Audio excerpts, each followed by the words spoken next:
بسم اللہ الرحمن الرحیم۔ السلام علیکم دوستو، میرا نام ہے شہزاد احمد کشمیری اور آپ دیکھ رہے ہیں پوائنٹ آف ویو۔ دوستو، آج جس ٹاپک کے بارے میں ہم بات کرنے جا رہے ہیں وہ ہے تابوت سکینہ۔ یہ کیسا تابوت ہے؟ یہ تابوت کہاں سے آیا؟ اس تابوت کے اندر کیا کیا چیزیں موجود ہیں؟ اس تابوت کو تابوت سکینہ کیوں کہتے ہیں؟ یہ تابوت اس وقت کہاں ہے اور یہ تابوت اتنی اہمیت کا حامل کیوں ہے؟ یہ تمام تر باتیں آج کی اس ویڈیو میں ہم کریں گے، لیکن اس سے پہلے اگر آپ ہمارے چینل پر نئے ہیں تو ہمارے چینل کو ضرور سبسکرائب کیجیے، اور اگر ہماری ویڈیو آپ کو پسند آتی ہے تو ویڈیو کو لائک اور کمنٹ لازمی کیجیے گا۔ دوسرے، تابوت اصل میں صندوق کو کہتے ہیں۔ یہ تابوت حضرت آدم علیہ السلام پر اتارا گیا تابوت ہے۔ حضرت آدم علیہ السلام کی حیات مبارکہ میں یہ آپ کے پاس موجود رہا، پھر اس کے بعد نسل در نسل منتقل ہوتے ہوئے یہ حضرت یعقوب علیہ السلام، حضرت یوسف علیہ السلام، پھر اس کے بعد حضرت موسیٰ علیہ السلام تک جا پہنچا۔ یہ تابوت ایک شمشاد نامی لکڑی کا بنا ہوا تابوت ہے۔ 3 گز لمبا اور 2 گز چوڑا یہ تابوت ہے، اور اس پر تمام کام سونے کا ہوا ہے۔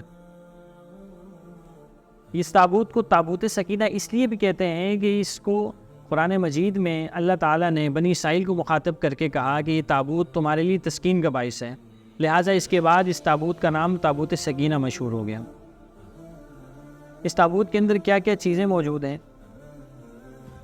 اس تابوت کے اندر قرآن مجید نے تو اس کا اجمالاً ذکر فرمایا ہے کہ اس کے اندر آل موسیٰ اور آل ہارون کی تبرکات ہیں۔ روایات میں سرچ کرنے سے یہ بات پتہ چلتی ہے کہ اس تابوت کے اندر حضرت موسیٰ علیہ السلام کا عصا، حضرت ہارون علیہ السلام کا امامہ، حضرت سلیمان علیہ السلام کی انگوٹھی، وہ تورات کی وہ تختی جو کوہ سینہ پر حضرت موسیٰ علیہ السلام پر نازل ہوئی تھی، اس کے چند نسخے اس کے اندر موجود ہیں، اور اس کے علاوہ من و سلوہ جو بنی اسرائیل پر اترتا تھا اس کا من بھی اس کے اندر موجود ہے۔ یہ تابوت بنی اسرائیل کے لیے بڑا مقدس تابوت تھا، چنانچہ وہ اپنی تمام جنگوں کے اندر اس کو اپنے ساتھ لے کر چلتے تھے اور اس کو اپنے سامنے پیش رکھتے تھے۔ اس کی برکات سے بنی اسرائیل وہ تمام جنگیں جیت جایا کرتے تھے، اور اس کے علاوہ اگر بنی اسرائیل کے اندر کوئی ایسا متنازع معاملہ پیش آ جاتا تو اس تابوت کے ذریعے سے فیصلے کرواتے تھے۔ روایت میں آتا ہے کہ اس تابوت کے اندر سے فیصلے کی آوازیں آیا کرتی تھیں۔ یہ تابوت حضرت موسیٰ علیہ السلام کے بعد حضرت یوشع علیہ السلام کے پاس پہنچا، اور اس کے بعد اس تابوت پر بنی اسرائیل نے قبضہ کر لیا۔ یہ تابوت اتنی اہمیت کا حامل یوں بھی ہے کہ اس تابوت کا ذکر قرآن مجید میں بھی آیا ہے۔ حضرت موسیٰ علیہ السلام کے بعد بنی اسرائیل کے اندر بہت ساری ایسی نافرمانیاں، بہت سارے ایسا تکبر اور ایسی بہت ساری چیزیں آ گئی جس کی وجہ سے بنی اسرائیل یہ سمجھ بیٹھی کہ یہود اگرچہ بہت زیادہ گناہگار ہو لیکن آخرت کے اندر نجات دہندہ وہی قوم ہوگی، یعنی بنی اسرائیل اور یہود کی قوم تمام تر گناہوں کے باوجود جنت کی حقدار ہے۔ لہٰذا جب ان کی نافرمانی اس حد تک بڑھی تو اللہ تعالیٰ نے ان پر ایک عذاب نازل کیا، اور قوم عمالقہ ان پر چڑھ گئی۔ قوم عمالقہ نے ان کی تمام تر بنیادوں کو تہس نہس کر کے ان کو تخت و تاراج کر دیا، اور لاکھوں کی تعداد میں بنی اسرائیل کے لوگوں کو قتل کر دیا، اور وہ تابوت سکینہ اپنے ساتھ لے گئی۔ اس تابوت کے ساتھ انہوں نے کوئی اچھا معاملہ نہیں کیا، لہٰذا اس تابوت کو انہوں نے گندگی کے ڈھیر پر رکھ دیا۔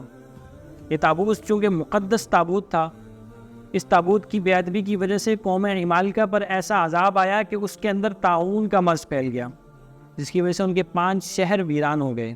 لہٰذا قوم عمالقہ نے وہ تابوت بیل گاڑی پر لاد کر ان بیلوں کو بنی اسرائیل کی طرف ہنکا دیا۔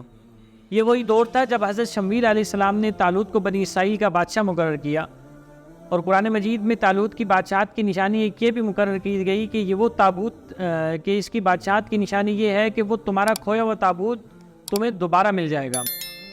اس کے بعد یہ تابوت حضرت داؤد علیہ السلام کے پاس، پھر اس کے بعد حضرت سلیمان علیہ السلام کے پاس آ۔ حضرت سلیمان علیہ السلام نے اپنے دور نبوت میں ایک ہیکل سلیمانی تعمیر کیا، اور اس ہیکل سلیمانی کی بنیاد میں، اس ہیکل سلیمانی کی بیسمنٹ میں اس تابوت کو رکھا گیا۔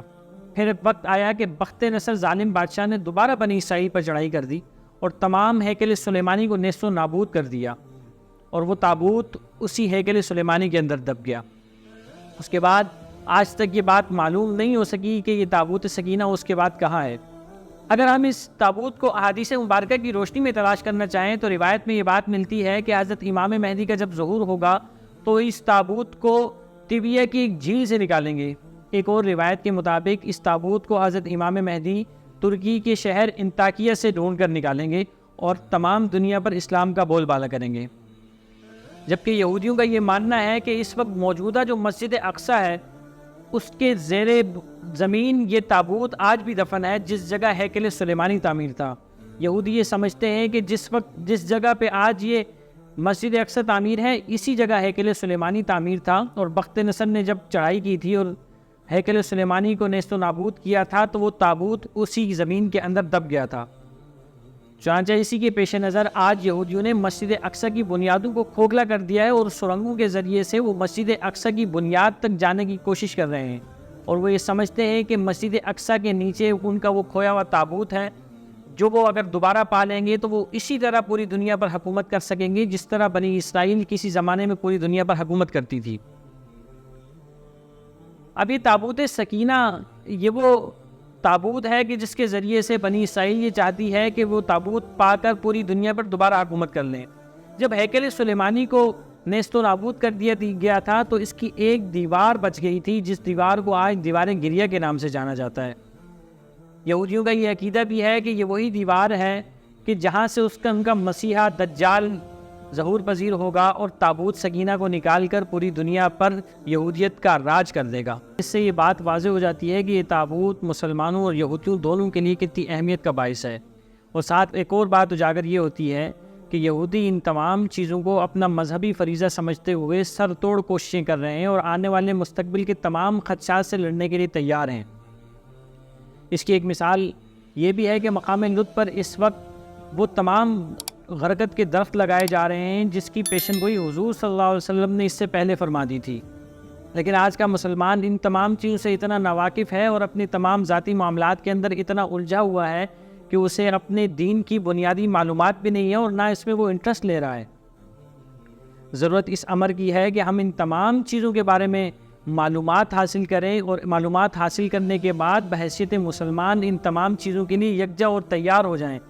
وہ وقت دور نہیں ہے کہ آج غزہ کے اوپر ہم بمباری ہے، آج غزہ کے مسلمان پس رہے ہیں، آج لبنان کے اوپر حملے ہو رہے ہیں، کل وہ وقت دور نہیں ہے کہ یہ تمام چیزیں ہمارے اوپر بھی آ سکتی ہیں۔ لہٰذا بحیثیت مسلمان اسلام کے جھنڈے تلے ہمیں چاہیے کہ ہم ایک ہو کر ان تمام کفار سے مقابلہ کریں، اور اس کا مقابلہ کرنے کا طریقہ کار وہی ہے جو آپ صلی اللہ علیہ وسلم نے ارشاد فرمایا۔ ہماری اللہ تعالیٰ سے یہ دعا ہے کہ اللہ تعالیٰ ہمیں اس وقت تک استقامت کے ساتھ زندہ رکھیں کہ جب غزوہ ہند ہو اور جب ظہور امام مہدی ہو اور حضرت عیسیٰ علیہ السلام کی آمد ہو تو ہم امام مہدی کے ہاتھ پر بیعت کریں اور ہم اس جنگ میں لڑ کر شہادت کا درجہ حاصل کریں، اور وہ بہت بڑی شہادت ہے مسلمانوں کے لیے۔ آج کی ویڈیو میں اتنا ہی، انشاءاللہ نیکسٹ ٹاپک میں نیکسٹ ویڈیو کے ساتھ حاضر ہوں گے آپ کی خدمت میں۔ تب تک کے لیے اپنے ہوسٹ شہزاد احمد کشمیری کو اجازت دیجیے۔ اللہ حافظ۔